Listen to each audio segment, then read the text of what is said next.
ดีค่ะเด็กๆพบกับครูเดือนอีกแล้วนะคะในสัปดาห์นี้เราจะเรียนหน่วยบ้านใกล้เรือนเคียงกันนะคะ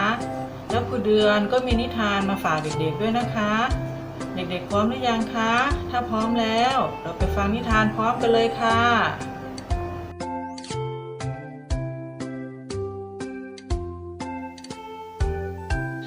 นิทานเรื่องกุ๋งกิ๋งรักเพื่อนบ้านเรื่องโดยมนฤดีทองกลอยภาพโดยชาตรีศรีพลแผ้วกุ๋งกิ๋งหนูน้อยแก้มใสเบิกบานสุขใจหัวเราะเริงร่าวันหยุดกุ๋งกิ๋งอยู่บ้านนั่งอ่านนิทานอยู่บนชิงช้าติ๊งหน่องเสียงกริ่งประตูยืนชะเง้อดูใครมาหาอ๋อนั่นพี่ลูกตาลที่อยู่ข้างบ้านถืออะไรมาสวัสดีจ้ะกุ๋งกิ๋งนี่ขนมผิงเอามาฝากจ้ากุ๋งกิ๋งไหว้รับของฝากขอบคุณมากค่ะพี่ลูกตาลขารับของมาวางเอาไว้พอหันกลับไป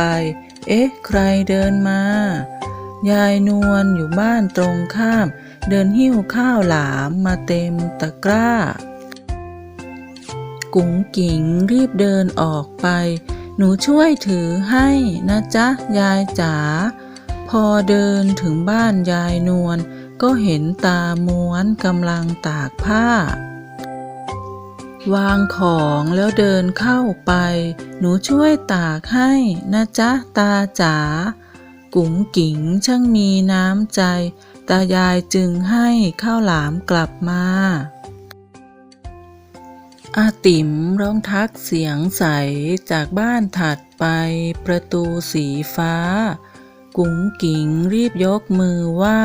พร้อมกล่าวทักทายสวัสดีค่ะถึงบ้านกุ๋งกิ๋งแปลกใจกลิ่นอะไรหอมลอยมาโอ้โหไก่ทอดกรอบกุ๋งกิ๋งชอบจริงๆแม่จ๋า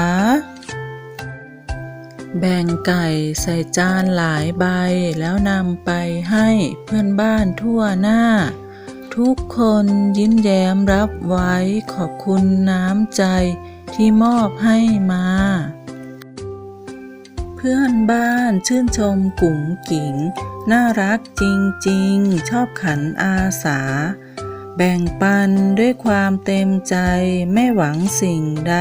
มีน้ำใจนักหนาเพื่อนบ้านกุ๋งกิ๋งแสนดีหยิบยื่นไมตรีเอื้อเฟื้อพึ่งพาจริงใจช่วยเหลือแบ่งปันกลมเกลียวผูกพันรักกันล้านลานิทานจบแล้วสนุกไหมคะเด็กๆแล้วเพื่อนบ้านของเด็กๆล่ะคะมีใครบ้างเอ่ยเด็กๆต้องมีน้ำใจต่อเพื่อนบ้านของเรานะคะเวลามีขนมมีอาหารเด็กๆก็ต้องรู้จักแบ่งปันให้เพื่อนบ้านด้วยนะคะหรือเวลาที่เพื่อนบ้านต้องการความช่วยเหลือเด็กๆก็ต้องช่วยเหลือเพื่อนบ้านนะคะเราก็จะได้อยู่ร่วมกันกับเพื่อนบ้านอย่างมีความสุขนะคะเด็กๆและเด็กๆก็อย่าลืมทำใบงานที่คุณครูมอบหมายให้ด้วยนะคะแล้วพบกันใหม่คลิปหน้าค่ะ